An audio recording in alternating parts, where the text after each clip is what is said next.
నేను నిక్కచ్చిగా, నిజాయితీగా అయ్యప్ప మాల వేసుకొని చక్కగా భజన చేస్తూ, ప్రార్థన వాళ్ళ దండాలు చేసుకుంటూ, ఆ శరణు ఘోషలు పాడుకుంటూ శబరిమలకి వెళ్ళొచ్చి బుద్ధిగా చక్కగా ఉండే వాళ్ళందరినీ నేను మనసారా అభినందిస్తున్నాను. నేనే బైరి నరేష్ అభినందిస్తున్నాను. నేనే ఎవరైతే అయ్యప్ప మాల శరణం గచ్చామి శరణం గచ్చామి అనే పదం ఏదైతే బౌద్ధ ఆరిజిన్తో వచ్చినటువంటి, బౌద్ధంలో ఆత్మకి పునర్జన్మకి స్వర్గ నరకాలకి స్థానం లేదు, దేవుడికి అసలే స్థానం లేదు. అలాంటి తత్వాన్ని అంగీకరించి 41 రోజులు నిష్ఠగా పాటిస్తూ, విలువలు పాటిస్తూ, ఉన్నతంగా జీవిస్తూ, ప్రతి వ్యక్తిని వాడు రెడ్డోడు, వీడు కమ్మోడు, వాడు షాలోడు, వీడు సాకలోడు, వీడు తక్కువ కులం అనే కులం తోకలు తీసేసి అందరినీ స్వామి అనే గౌరవం చూసే వాళ్ళని మనం కూడా గౌరవంగా చూడాల్సిందే కదా.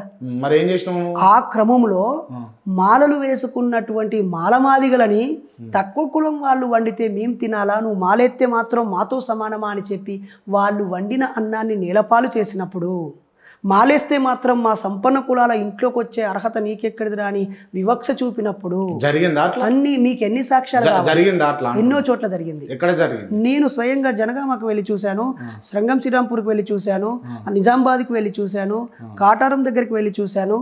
ఎన్ని మీకు అంటే మీరు చూడకపోవడానికి కారణం మీ ఛానల్ ఆ స్థాయికి విస్తరించకపోవడమో, లేక అది సంచలనం చేయాలని కొంతమంది పనిగట్టుకొని సంచలనంగా రిపీటెడ్ గా చూపిస్తే మీ దృష్టికి వస్తాయి కదా. ఛానల్ విస్తరించకపోవడం అంటే ఆల్మోస్ట్ విస్తరించింది. అప్పుడు మీకు విస్తరించి ఉంటే ఒక్కసారి మీరు క్రాస్ చెక్ చేసుకొని గడిచిన నెల రోజులలో మతం పేరుతో, కులం పేరుతో, మూఢనమ్మకం పేరుతో ఏ ఏ సంఘటనలు జరిగాయి మీ ఛానల్లో ఎన్ని చూపించారో ఒకసారి క్రాస్ చెక్ చేసుకోండి, సరిపోద్ది. ఇప్పుడు జరిగిందా? 100% జరిగింది. దానికి ఏమన్నా మీ దగ్గర ఆధారాలు ఉన్నాయి? మీకు ఎన్ని ఆధారాలు అంటే అన్ని ఆధారాలు ఉన్నాయి. ఇంతలా ఈ కింది నేల నుంచి ఆ పై వరకు పేర్చి చూపించగలను నేను. రండి, మీరు నా దగ్గరికి రండి. సరే, ఆ విషయం జరిగింది అట్లా అనుకుందాం. ఒక్కటా రెండా? అనేకం జరిగాయి, జరుగుతూనే ఉన్నాయి, భవిష్యత్తులో కూడా జరుగుతాయి. నేను మీరు మాట్లాడాల్సింది ఏం అవసరం ఉండే? నేనేం మాట్లాడాలనుకున్నానంటే, నేను ప్రజెంట్ చేసింది ఏంటి, నేను చెప్పాలనుకున్నది ఏంటి, దానికి దారితీసిన పరిణామాలు ఏంటంటే, మీరు ఇంతగా మాలలు వేసి నాట్ ఓన్లీ అయ్యప్ప మాల, మీరు క్రైస్తవంలోకి మారినా, లేకపోతే ఇస్లాంలోకి మారినా, ఇంకేదో జైనంలోకి బౌద్ధంలోకి వెళ్ళినా, మీరు దేంట్లోకి మారినా మారాల్సింది మతము కాదు. జాగ్రత్తగా గుర్తుపెట్టుకోండి, మారాల్సింది మతము కాదు, నువ్వు, నీలో ఉన్న అజ్ఞానము. మాల వేసుకున్న సమయంలోనే నీ కంట్రోల్లో నువ్వు ఉండి చెడుకు దూరం ఉండడం కాదు, అలా దూరం ఉండి ఉన్నతంగా జీవించే దశగా వెళ్ళండి అని చెప్పడం నా ఉద్దేశం తప్ప అయ్యప్ప స్వామిని కించపరచడం కాదు. ఆ పేరుతో వాళ్ళను రెచ్చగొట్టి నా మీద మీరు కించపరిచిరా లేదా? లేదు, కించపరచలేదు. పాట వాడన్నది. ఏ పాట? ఆడ వాడిన పాట. స్వామియే శరణం అయ్యప్పో మా కొంప ముంచినవురయ్యప్ప, స్వామియే శరణం అయ్యప్పో మా కొంప ముంచినవురయ్యప్ప. ఈ పాటని నేను పాడింది కాదు, నేను రాసింది కాదు, నేను గాయకుని కాదు, రచయితని కాదు. మరి పని లేక పాడిరా మీరు? గద్దర్ గారు అది అవసరం కాబట్టి పాడాము. ఏం అవసరం అనిపించింది? ఈ స్వామియే శరణం మీద 20 ఏళ్ల క్రితమే గద్దర్ అన్న పాట రాశాడు. అలాగే సాయిబాబా గురించి కూడా పాట రాశాడు. ఆయనను దేవుడని అబ్దుల్ కలాం లాంటి వాళ్ళు కాలు మొక్కడం, సచిన్ టెండూల్కర్ లాంటి వాళ్ళు కాలు మొక్కడం, ప్రధానమంత్రులు, రాష్ట్రపతులు లాంటి వాళ్ళు వచ్చి కాలు మొక్కారు. అదే సాయిబాబాను, సాయిబాబో సన్నాయి బాబా నీ సంగతంతా తెలిసిందిర సాయి కొడక, నీ రింగుల జుట్టు నుండి సాయిబాబో నువ్వు ఉంగరాలు తీస్తావట, నీ సంకలో నుంచి సకల కడియాలు తీస్తావట, నీ చేతుల్లో నుంచి బంగారు గొలుసులు తీస్తావట, బిడ్డ మాకు అవ్వద్దు ఇవ్వద్దు, ఒక బూడిద గుమ్మడికాయ చేసి వడియాలు చేసుకుంటామని రాశారు. ఇది నేను రాసింది కాదు కదా, పాపం ఆయన చనిపోయాడు. నేను చనిపోయిన గురించి ప్రస్తావిస్తున్నాను, ఇంకే కాంట్రవర్సీ చేద్దామని కాదు. ఇక్కడ ఉన్నటువంటి ప్రతి మూఢనమ్మకం వీడియో బయటకు వచ్చిన తర్వాత బైరి నరేష్ పరిస్థితి ఏంది? బైరి నరేష్ పరిస్థితి ఏంది? నేను మనిషిని, ఈ దేశ పౌరుని, నేను ఒక PhD స్కాలర్ని, నేను పరిస్థితి ఏముంటది? ఎందుకు ఈ దేశంలో ప్రశ్నకు స్థానం లేదా? అంటే ప్రశ్నకు స్థానం ఉన్నది, ప్రశ్నించాలి. అవును, ఇప్పుడు మాట్లాడే ఛానల్ కూడా ప్రశ్నించడానికి ఉన్నాయి, కానీ వక్రీకరించి మాట్లాడే, అంటే కించపరిచి మాట్లాడే అవకాశం కావచ్చు, లేకపోతే ఆ విధి మీకు ఎవరిచ్చారు? ఓకే, ఒక ప్రశ్నకి జవాబు చెప్పండి. మీరు సత్యాన్ని నమ్ముతారా, ఎక్కువ మంది నమ్మే అబద్ధాన్ని నమ్ముతారా? సత్యాన్ని నమ్ముతాం. నేను అదే చేశాను. లేదా 10 మంది పని కట్టుకొని తప్పును ఒప్పంటున్నప్పుడు మీకు సత్యం తెలిసినప్పుడు నిజాన్ని చెప్పడానికి నిలబడతారా లేక అబద్ధానికే కొమ్ము కాస్తారా? సరే, ఇక మంచిగా ఇంటర్వ్యూలోకి తీసుకొచ్చినావు అన్న నువ్వు. ఓకే. దేవుడు ఉన్నాడా? లేడు. దేవుడు ఉన్నాడా? లేడు. దేవుడు ఉన్నాడా? లేడు. నువ్వు ఎట్లా పుట్టినావు? నేనా? ఒకవేళ మీకు నేను ఎలా పుట్టానో తెలుసుకోవాలనుకుంటే లేదా నేను మా నాన్నకే పుట్టానా లేదా అని డౌట్ వస్తే DNA టెస్ట్ చేయండి. నేను అడుగుతలేను, నువ్వు ఎట్లా పుట్టినావు? మీరు ఎలా పుట్టారో నేను అలాగే పుట్టాను కదా. మనుషులకే పుట్టిరుగా, మనుషులకే కదా. 100%. వాళ్ళు ఎవరు? మన తల్లిదండ్రులు. వాళ్ళ తల్లిదండ్రులు. వాళ్ళు నాకైతే 2-3 తరాల వరకు తెలుసు. అంతకుముందు ఎలా పుట్టారనేది అసలు సృష్టిలా జీవం ఏ విధంగా మొదలైంది? అసలు మీ దృష్టిలో సృష్టి అంటే ఏంటి? మీ దృష్టిలో సృష్టి అంటే ఏంటి? భూమి, సౌరం అంత సృష్టి అని నేను అనుకుంటున్నా. మీరు అనుకుంటున్నారు, అవునా?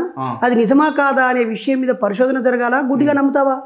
ఒక మతమేమో ఇది బల్లపరుపుగా ఉంది, 4 చోట్ల 4 ఏనుగులు ఈ భూమిని మోస్తున్నాయి అంటున్నారు, దానికి అంగీకరిస్తావా? ఒక మతమేమో చక్కగా ఉన్నటువంటి ఒక తాబేలు మీద ఇది తేలియాడుతుంది అంటున్నారు, అది నమ్ముతావా?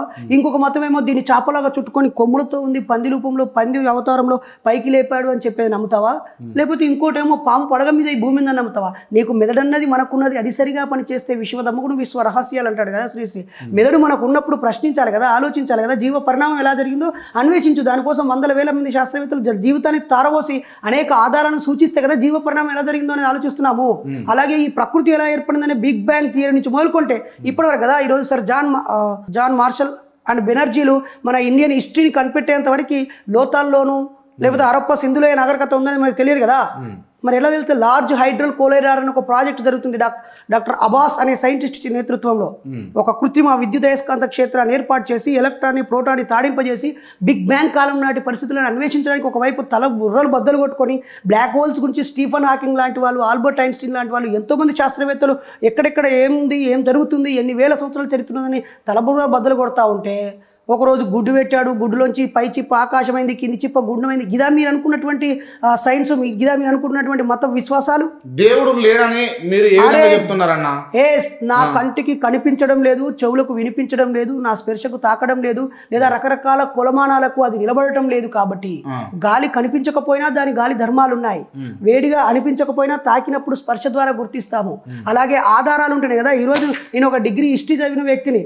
హిస్టరీ చారిత్రక ఆధారాలు అన్నప్పుడు అశోకుడి కాలంలో 86,000 శిలాశాసనాల ఆధారాలు అవుతాయి, ఆయా రాజులు ముద్రించినటువంటి నాణాల ఆధారం అవుతాయి, నిర్మాణాల ఆధారాలు అవుతాయి, రచనల ఆధారాలు అవుతాయి. విదేశీ వాళ్ళు వచ్చి వెళ్ళిన వాళ్ళు పాహ్యాన్ ఏం రాశాడు, హుయాంగ్ హో ఏం రాశాడు, మెగస్తనీస్ ఏం రాశాడు, అలెగ్జాండర్ పాలనలో జరిగిన మార్పులేంటి, ఇవన్నీ చరిత్రకు ఒక ఆధారాలు, మానవ పరిణామానికి కూడా ఒక ఆధారాలు. సరే, ఆధారాలు లేకుండా నమ్మొద్దు అంటున్నాను. అది దేవుడైనా ఎవడైనా. నేను చెప్పేది కూడా నమ్మకంటున్నాను. నేను ప్రశ్నించు, పరిశోధించు, నిరూపించు. తప్పైతే నేను క్షమాపణ చెప్పడానికి సిద్ధంగా ఉన్నాను, నా అభిప్రాయం మార్చుకోవడానికి సిద్ధంగా ఉన్నాను. నేను ఆకాశంలోంచి ఊడిపడ్డా అనట్లేదు. ఒకవేళ మీరు దేవుడికే పుట్టింటే నాకు సంబంధం లేదు. లేదా చాలా మంది దేవుడి దయ వల్లే పుట్టాను అనుకుంటే అది వాళ్ళ ఇష్టం. నేను మా అమ్మా నాన్నకు పుట్టాను, వాళ్ళు వాళ్ళ అమ్మా నాన్నకు పుట్టారు, వాళ్ళు ఎలా పుట్టారు ఇలా అలా మనుషులకే మనుషులు పుట్టారు. ఒకవేళ మనుషులకి కాకుండా దేవుడి వల్లే పుట్టాడు అంటే మీరు నిరూపించండి, నేను మార్చుకొని దేవుడి వల్లే పుట్టాడని మీతో పాటు అంగీకరిస్తాను, ఏకీభవిస్తాను. I'm ready to change my opinion. దేవుడు లేనిది సృష్టి అంతా ఎట్లా నడుస్తుంది అనుకుంటున్నాను? మీరు అనుకునేది తప్పు అని మాత్రమే నాకు తెలుసు. సృష్టి తనకు తాను సృష్టించుకున్నదని ఒక సిద్ధాంతం ఉంది, పరిణామ సిద్ధాంతం ఒకటి ఉంది, ఖండచలన సిద్ధాంతం ఒకటి ఉంది. ఈ స్పేస్ ఎలా ఏర్పడింది, ఎలా మూవ్ అవుతుంది అనే దానికి ఆధారాలు ఉన్నాయి. మీరు అనుకుంటున్నట్టుగా స్వర్గం ఎక్కడైనా మీరు చూపించగలిగిరా, నరకం చూపించగలిగిరా? పైన 100% పైకి పోతావా, కిందికి పోతావా, పక్కకి పోతావా? గుండ్రటి భూమిని తీసుకొని ఎన్ని వేల కాంతి కిలోమీటర్లు పరిగెడతావో, పరిగెత్తి ఎక్కడైనా కనిపిస్తుందేమో? ఎక్కడ కనిపించదు కదా. గుండ్రంగా ఉన్న ఈ భూమికి ఇటువైపు భారతదేశం ఉంటే ఇటు అమెరికా ఉంటుంది. ఈ దేశంలో నుంచి వెళ్ళినటువంటి నా భారతీయ పౌరులు, ఇండో అమెరికన్స్ లేదా అమెరికా వెళ్ళిన ఎన్ఆర్ఐలు ఇక్కడ ఉంటారు. ఇక్కడ నించున్నటువంటి మనుషులు ఇది తల అనుకుంటే ఇటువైపు ఆకాశం ఉంది, ఇటు పైలోకం అనుకుని ఇటు దేవుళ్ళు ఉన్నారు అనుకుంటారు. ఈ ప్రాంతంలో ఉన్న వాళ్ళు భూమి మీద కాళ్ళు ఉండి ఇటు తల ఉండి ఇటు ఆకాశం అనుకుంటారు. గుండ్రటి భూమిలో ఇక్కడ పగలైతే అటు రాత్రి కదా. ఈ క్రమంలో ఇటు వీళ్ళు పైలోకం అనుకుంటున్నారు, ఇటు వీళ్ళు పైలోకం అనుకుంటున్నారు. నేను అంటున్నాను, ఎటు పైలోకం లేదురా బాబు. ఆకాశం అనే పంచమ భూతం, 5వ భూతం లేదు. 4 ఎలిమెంట్స్ మాత్రమే నిజం. ఇది నేను చెప్పట్లేదు, నా కల్పితం కాదు. నాకంటే ముందు ఎంతో మంది చెప్పారు. ఈ దేశంలో పుట్టిన భౌతికవాదులైన చార్వాక లోకాయతులు చెప్పారు.